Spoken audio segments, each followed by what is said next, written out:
And joining us today is Wojciech Łoboziński. Thank you so much, sir, for joining us. Thank you for having me. So now let's perhaps break down the situation. We do know that when it comes to the aftermath of the incident itself now, Israel's Prime Minister Benjamin Netanyahu on Tuesday admitted, and I'm quoting here, Politico said that it was an unintentional Israeli airstrike killing innocent people, but he added also that, well, it happens in wartime. So how would you comment on this? Do you think that it's appropriate really to bring that kind of comment to the table? I would say that it happens at a wartime, but only if Israel is running the war. This is like daily bread of journalists, especially in Gaza, aid workers in Gaza or West Bank. Around 200 aid workers were killed, but most of them Palestinians before that, or people with dual citizenship. When we are referring to journalists, it's around 50, 60 people killed in, I would say, intentional airstrikes. That's what Israeli media has been reporting since the start of this war, and also Haaretz reported that it was intentional airstrike to kill those aid workers and one Polish citizen. We know that it was hit 3 times, repeatedly, not at the same time. So there was time to, change decision, to assess situation from the ground, from the beginning, just by looking and examining who is approaching next car hit by a drone or rocket or whatever, because those people were killed while they were trying to help their compatriots, their friends, colleagues from World Central Kitchen. And now that will be my next question. So you already foreshadowed it just a little bit. But we do see that there have been, exactly like you mentioned, 3 strikes. And after a second strike, now the survivors managed to report the attack before even the second missile struck the second vehicle. So there was definitely time. And from your expertise and knowing now how the war operates, do you think that it is possible that there will be such a huge miscommunication? What had to happen so that now this tragic incident took place, really? I mean, right now in Gaza, we are witnessing a situation which is described by Haaretz, but not only by Haaretz, that somehow encourages ground lieutenants, so sergeants, low-profile officers, to take decision on the ground and to assess it as they want. So any usage of drone, for example, is authorized by a low-profile officer. So I guess it was just a decision of some low-profile officer to kill those people.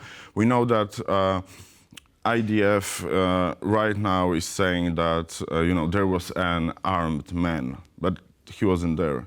So, that's always what we hear from Israeli officials when something like this happens. We witnessed the killing of Shirin Abu Ableh, Palestinian journalist. She was shot in the head. So, and also this was unintentional. She was wearing a press vest, press helmet, if I'm not wrong, in Jenin refugee camp.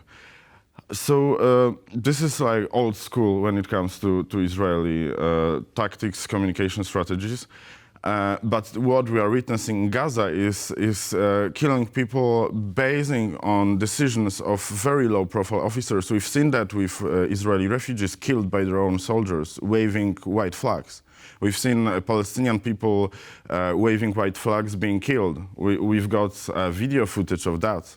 So Israeli media called it an extermination zone, and I think what we are seeing right now is extermination zone that is applied every day to Palestinians, now being applied for Polish citizens, UK citizens, Canadian citizens, and US citizens.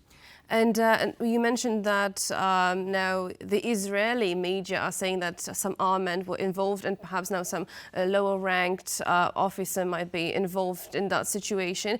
But we cannot say that the responsibility only lies on these people. It's probably also the higher-ups. Someone has to be responsible for it. So do you think, is it too far-stretched to say that perhaps the system within the IDF is to blame for it?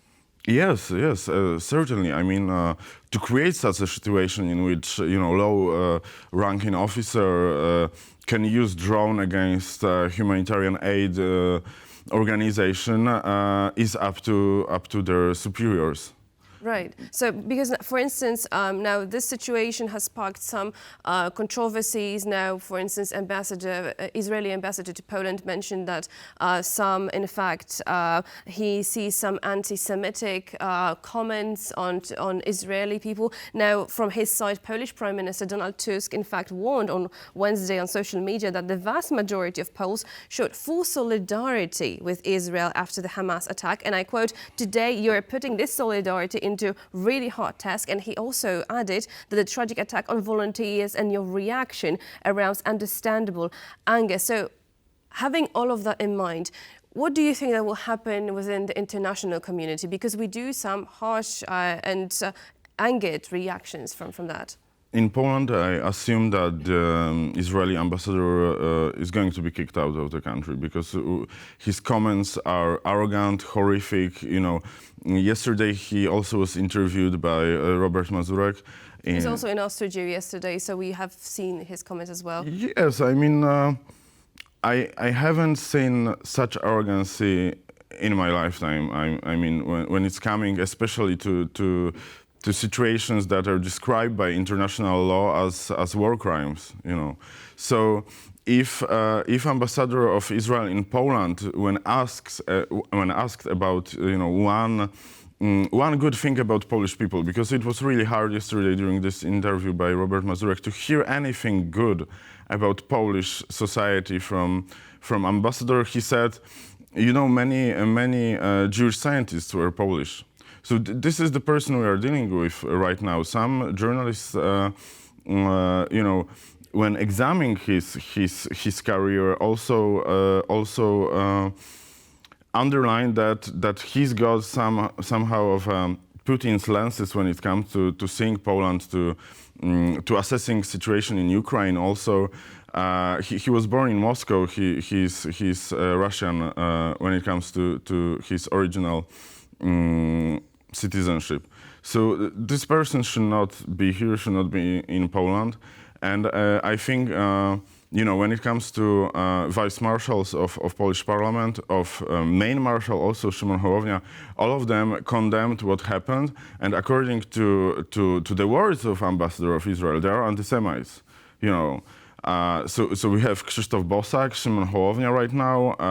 Our Minister of Defense is also anti-Semitic, according to his words, and so on. So which clearly shows that something has to change, if not the personnel itself, then definitely the perception of the situation. Thank you so much, Wojciech Łoboziński, for joining us today. Thank you.